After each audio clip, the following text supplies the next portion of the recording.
Okay, hello everyone, or whoever's out there. This is an unscheduled live. Just because it would make sense to just do this live and show you all something that I have noticed with the specimen papers.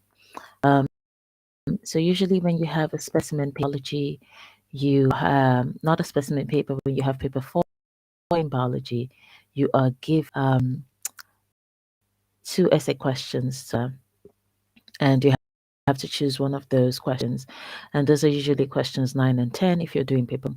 If you're not doing paper 4, then you don't have to worry about this if you're only writing at AS level, but you will have to think about it later on. But for students who are doing paper 4, this is very important, that at the end of paper 4, you questions 1 to 8, and then you have 9 and 10, and you only have to choose one of those questions. So you only have to choose either 9 or 10. So I was going through the specimen paper, and what I noticed was that that option was not available. Now, I'm not sure if that means that in your upcoming exam, you will not be required to make that choice. But I just wanted to show you guys what it looks like. This is question 9, and this is question 10. So in this case, you're not being asked to make a choice. So I just want to point out to you, I'm going to solve this particular question because students tend to be a bit stressed about it. It does look very familiar though, so I believe that I've done this with my students at some point. But what I want to say is that when you are doing your paper 4 exam, which I believe is pretty soon for some of you, please by all means make sure you read the instructions very carefully. And when you get here to questions 9 and 10, check to be sure that you are not being asked to answer one question only. If you don't have any additional instructions at this part, so make sure you answer everything.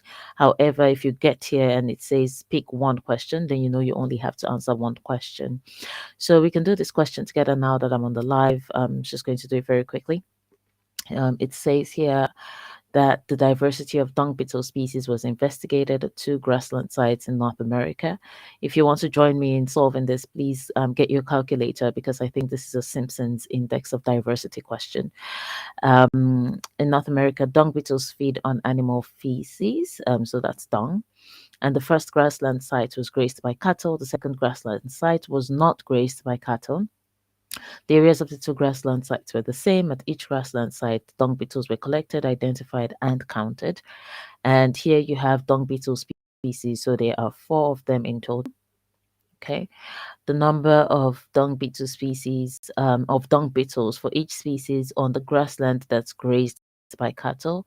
So when they say grazed by cattle, basically cattle go there to eat, like cows go there to eat. That's what that means. And the number of beetles on grassland not grazed by cattle is this one. Then it tells you Simpson's index of diversity is calculated by this. So this is something else I think I should point out to you, that when it comes to your biology exam, you are required to know things like how to do the food test, for example, in paper 3. But they do tell you still, they still give you instructions on how to do that. The same thing applies to the formula that you have to know. Most of the formula you have to know will be given to you in the question paper. So don't stress too much about trying to remember what's what. And you can see they even give you the definitions. So in this case, all you have to do is to be extra careful in how you are answering questions. For example, how you're computing the calculation for this. So the question goes on to say, calculate Simpson's index of diversity for the dung beetles on the grassland site that was not grazed by cattle. And you can see that's in bold. When you're doing your CIE paper, pay attention to the things that are put in bold because it means that they want you to really look at that. And then they say complete table 9.2 to show you're working and write your final answer to 3 decimal places. So it means we are just going to be working on this part over here. All right. They don't want us to bother about the grassland that's being grazed by cattle. All right, then let's have a look at this. So again, the formula, let's just see what the formula is. You should take note of the formula. So I would suggest that if you are on this live, I'm streaming the studio. If you're on this live, you get a calculator and take note of the formula, and let's see if you can maybe solve this before I can, and post your answers in the comments, and let's see what you get. All right, the formula, I'm just going to write it down somewhere here. So D is equal to 1 minus So D is equal to 1 minus, the sum of n minus n over n squared. Close that. All right, so that's the formula. So let's try to do that. So the big N, for those who are wondering, is total number. Okay, and the small n is just these individual values. So they've already told you that here, the total number of all individuals, and the small n is number of individuals of each species. So I mean, this is pretty straightforward, so I don't expect anyone to get it wrong. So if you've got your calculator, get onto it. I'll give you about 2 minutes and tell me what the value of D is. And while you're doing that, I'll also compute it here just so that I can also confirm what your answers are. So in this case, I'll just go on and do this quickly. So this is just a live class in case anyone was wondering. It's a very spontaneous class. I didn't plan it. So I hope we're getting the same values as I am on the table. I actually think I've done this question before in the classroom with my students. Feels like deja vu right now, or maybe I just did so many these questions with them in the classroom that it now feels like I've done everything that's out there. 774. And something else here is that you need to be really careful to make sure that your answers are in keeping with what they expect. So they've already told you that they want the answers to be 3 decimal places. So it is in your best interest to already start working in that regard, to start in 3 decimal places so that you just stick with that once you get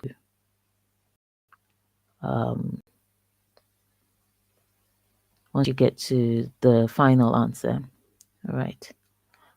I hope everyone's getting the same numbers, sort of. Well, hopefully you are. But if you're not, I'm happy to just solve this. It does feel like I've done it before.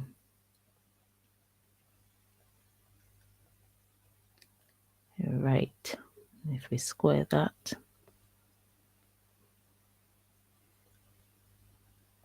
this is actually all 0.000. And then we go 85.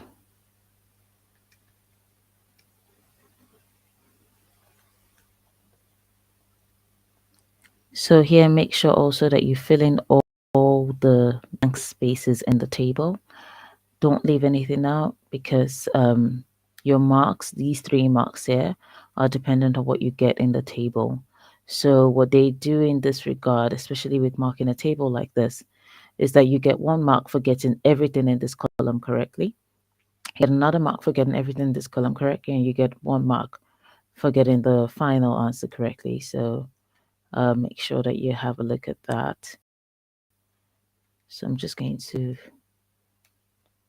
add things here.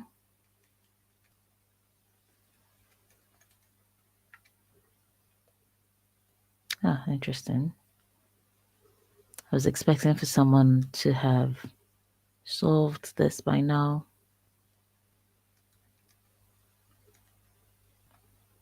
So this is 0.072. 0.772 rather. Excuse my error. This is 0.772.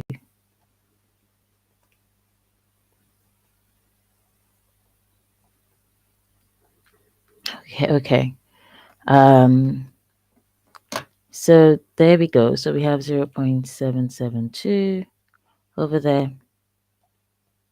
And we then need to calculate the Simpson's diversity of index. So remember that you're only using the sum value that you get here because that's what you're supposed to calculate. You're not using this one. And most of the time, they let you fill out these things up until the end to sort of confuse you. So some students might look at this and say, oh, you're in a hurry. You're probably tired from answering a very long paper. So you just go, oh, it must be this value. So no, you're only computing this value for the final formula, and it's going to be 1 minus 0.77. And if you do that, your answer should be 0.228. Okay, so it's 228. That is your Simpson's index of diversity. So let's look down and see what they're asking here. They said describe what the results in table 9.1 and both figures for the Simpson's index of diversity show about the effect of grazing by cattle on the diversity of dung bees. Okay, so we've just calculated for grassland not grazed by cattle, and we found the Simpson's index to 0.228. When the Simpson's index is close to 1, that suggests that there is a high level of diversity. In this case, it is not close to 1, so it means there's not the level of diversity on grassland not grazed by cattle is low. If we go down here and we look at these ones, like just looking at the different numbers, we can actually see here that there seems to be quite a high number of species B, C, and D for grassland grazed by cattle. So it seems as though there would be more diversity there. And they did tell us that Simpson's index for dung beetles on the grassland grazed by cattle was 0.522. 0.522 is definitely higher than 0.228. So you can then go on to say here there's more diversity of dung beetles on grassland that's been grazed by cattle as opposed to grassland that has not been grazed by cattle lower. So remember the rule in this case when you're going into the exam. What you really need to remember with regards to Simpson's index is the fact that if the value is closer to 1, then it means that there's a higher diversity, and if the value is far from 1 or closer to 0, then it means that there is low diversity. So that is how you would answer that question. It's very easy. Um, Other species of beetle that do not feed on animal dung are found on the grassland sites.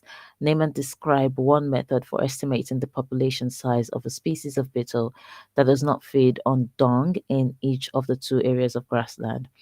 So this is very easy in the sense that you simply need to ask yourself if beetle can move or not. So when it comes to things like estimating plants, that's where you do the quadrats because plants don't move. Well, I mean, hopefully they don't.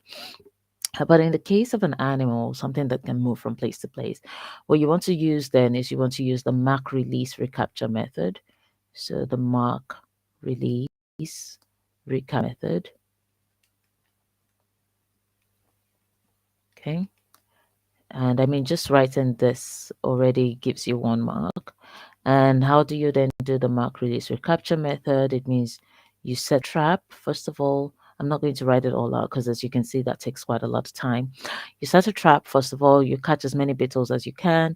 You mark them in ways that are harmless to the beetles so the beetles don't die. And then you release them back into the environment. And you come back after a period of time and you recapture and you use the mark release recapture formula to calculate or to estimate rather what the population is. So this method obviously is not necessarily the best method, but you can use it for an estimation. And if you want to figure out how I do that, you should watch the videos I have. It's either on chapter 17 or chapter 18. I think it should be 18, where I discuss the mark release recapture method as well as the quadrant methods. So again, this is number 10. This is the last question in this specimen paper, and I'm just going to show you very quickly how you'd answer a question like this. But again, the reason why I started doing this live was because I realized that in the specimen paper, you're not given the choice to choose one paper or the other. You're simply just told that you should, like it just says, answer all questions. So when you get your exam paper, in the exam hall, something that they do is they give you some time to read the instructions. Please, by all means, read the instructions and determine if there is a section B in the paper. And I keep impressing on this because I've had students who left the exam and forgot to answer section B completely, or those who were very zealous and instead of answering just one question, answered 2. And those who thought, well, I don't really know a lot about the 2 questions that we've been given to choose from, so I'll answer a little bit here and a little bit there. That's not how it works. If you are given the option to choose either question 9 or question 10 in the actual exam, you need to pick the one that you can answer properly, you can't answer 9A and 10B. That's not how it works. The examiner would not suddenly say, oh, look at that. At least they tried 10B. They just mark 9A and that's it. So you have to be sure that you're able to answer 9A and B or 10A and B, depending on what you get. But if you get a paper like this where you don't have to make a choice, then I mean, it's probably going to be great. But I'll tell you that it seems as though the exams are likely to be a bit more difficult than they've been in the past, based on the trends that I've seen just looking at all the past papers of recent times. So past papers from 2021, 2020. Seems like 2020 November was not too bad, but if you go and look at the 2021 papers, there's quite a lot of how do I put it, merging of topics in those papers, which means that if you're a student who says, I'm only going to study these chapters and I'll leave these ones out because I'm not interested in them, you're more likely to be in trouble. Because what I saw, for example, which is one of the videos I'll release to those who are on the membership for the channel, is that a section started with something that had to do with it had to do, I think it had to do with selection, but then for some reason it sort of segued into homeostasis, which means that you can't, if you want to do well, you can't decide not to answer or practice certain chapters. You have to study everything in order for you to make sure that you do well. So I'm just going to check here. Okay, let's. I'll answer your questions after, but for now, let me just for this one. So this explain genetic control of protein in the prokaryote using the lac operon. Please don't overlook the lac operon. It's a very easy one, and once you get it, get it. Okay. Here it says explain genetic control. So things that you not to do is do not come here and describe the lac operon. I've seen that in questions like this, some students will come and say the lac operon is made up of lac A, like Z, like Y, and like Z does this, lac A does that, like Y does that. And what that tells me as a teacher is that they don't know what to write because they don't understand the question. It says explain genetic control. It doesn't say describe the lac operon. So what is the gene control that happens in the lac operon? You know that in the lac operon, there's something called a repressor. There's something called a repressor that's coded for. And just like its name suggests, if you repress something, it means you prevent it from being, right? So if, for example, you say you're in a repressive state, it means you can't express yourself. So think of it that way. A repressor binds to what we call the operator region. And please don't do what I'm doing right now because I'm drawing. They haven't asked you to draw. But you can just say the lac operon repressor. The repressor binds to the operator region of the lac operon. When the repressor is there, it prevents the binding. Just here, it prevents the binding of, let's say this is RNA polymerase. Okay, so when RNA polymerase and it tries to bind, it can't because the repressor is sitting in its position. Okay, so this is the basic gist. But how do you structure this for an answer for 7 marks? So first things first, you would want to say, in the absence of lactose or in the presence of lactose. I think the presence of lactose is always easier to start with. In the presence of lactose, okay, the lac operon will code for the lac operon will remove what's it called? Will remove the repressor. What basically happens in this case is in the presence of lactose, lactose comes and binds to the repressor, and when it binds to the repressor, that removes the repressor from the lac operon. RNA polymerase is able to bind to the lac operon and synthesize all the genes, which are lac Z, lac I think there's lac A and lac Y. Sometimes I can't remember, but on that, I don't want to mislead you. But there are 3 genes on the lac operon. So when lactose is present, it says that I'm thinking of a best way to present this so that nobody is explained it in the video. Genetic control using the lac operon. When lactose is present, it means lactose needs to be broken down. Okay. If lactose needs to be broken down, the genes that code for the proteins that break down lactose need to be expressed. So what lactose does is that it will bind to the repressor, so the repressor moves out of the way, And then the RNA polymerase binds onto the lac operon and is able to express those genes. All right. So you would structure this answer as in the presence of lactose. Lactose binds to the repressor is removed from the lac operon, RNA polymerase binds to the lac operon and allows for the coding of the genes or the expression of the genes. In the absence of lactose, which means lactose, whatever breaks down lactose is not needed, then the repressor is coded for by the lac operon itself, and the repressor sits there and prevents RNA polymerase from binding. The reason why this is gene control is that basically the genes are not expressed if they are not needed. That's all that you need to say. That would give you 7 marks. So it's quite very straightforward. But if you found that explanation confusing, because I do feel like it might have confused some of you, by all means, just watch the video I did on gene control. I think that would be in chapter 16. It should be the very last video in chapter 16. Just have a look at that, and also not only study the lac operon, but also study the one with the human proteins. I think it's the Della proteins or something. Have a look at that also to make sure that you're up to speed with those two, because even though this one's in the specimen paper, you might get the other one in the actual paper. So make sure you study everything. So yeah, I think that is it. I will now answer your questions on preparation. And this is all. I just wanted to show you that the last two questions in paper 4 in the specimen paper are very different from what the past papers look like. And so you should expect to either answer all questions, or you should expect, because I don't know what will happen with the exam, that they will still ask you to pick either question 9 or question 10.